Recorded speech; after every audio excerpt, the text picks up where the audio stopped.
దినమంతా నీ సమయం అంతా ఆ ఫోన్ ఉపయోగించడానికి, ఆ ఫోన్లో ఉన్న గేమ్స్ ఇంకా ఇతర వేరే వేరే వాటిని చూసి నీ లైఫ్ స్పాయిల్ అయిపోతుంది. ఈ ఏజ్లో నీవు గురి నిలపవలసింది వీటిపైన కాదు, నువ్వు నీ ఆలోచన వీటిపైన కాదు, సమయం వ్యర్థం చేయడం కాదు. నీకు భవిష్యత్ చాలా మంచిగుంది, నీ భవిష్యత్తులో నువ్వు బాగుపడాలి, నువ్వు మంచి స్థితిలో రావాలి అంటే ఇది కాదురా నీ పని. నువ్వు చేయాల్సింది ఇంకొకటి ఏంటంటే చదువుకోరా. ఏం చేయి చెప్పండి? చదువుకోరా. చదువుకో అమ్మ, చదువుకో బిడ్డ, కుమార్తె చదువుకో, నీ భవిష్యత్తు బాగుంటుంది.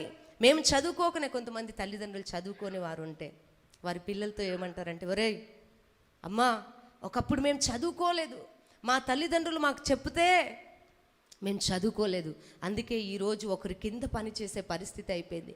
ఈరోజు మాకు ఒక విలువ లేదు, మేము పొద్దున్న లేచి కష్టము చేస్తే కానీ మేము బ్రతికే పరిస్థితి లేదు. కాబట్టి మాలాగా మీరు కష్టపడొద్దు. అయ్యో, నా కోసమే కదా, నా మంచి కోసమే కదా మాట్లాడుతుంది, నేను ఎందుకు ఇలా తప్పుగా అర్థం చేసుకోవాలి? ఒక నిమిషం ఆలోచించవచ్చు కదా. ఒక నిమిషం సమయం తీసుకొని, నా తల్లి చెప్తుంది నా కోసమే కదా, నా స్నేహితులందరూ చదువుకుంటున్నారు కదా, నా బంధువులలో మంచి చదువుకున్న వాళ్ళు ఉన్నారు కదా, మరి నేనెందుకు తప్పిపోతున్నాను? నేను ఈ పాడుకొని ఈ వ్యతిరేకంగా నేను చెయ్యొద్దు, నేను చదువుకోవాలి అని ఒక్క నిమిషం ఆలోచన చేస్తే ఎంత మంచిగా ఉండేదో. ఈరోజు మనుషులు ఆలోచన చేయట్లేదు, ఆవేశం ఎక్కువైపోయింది.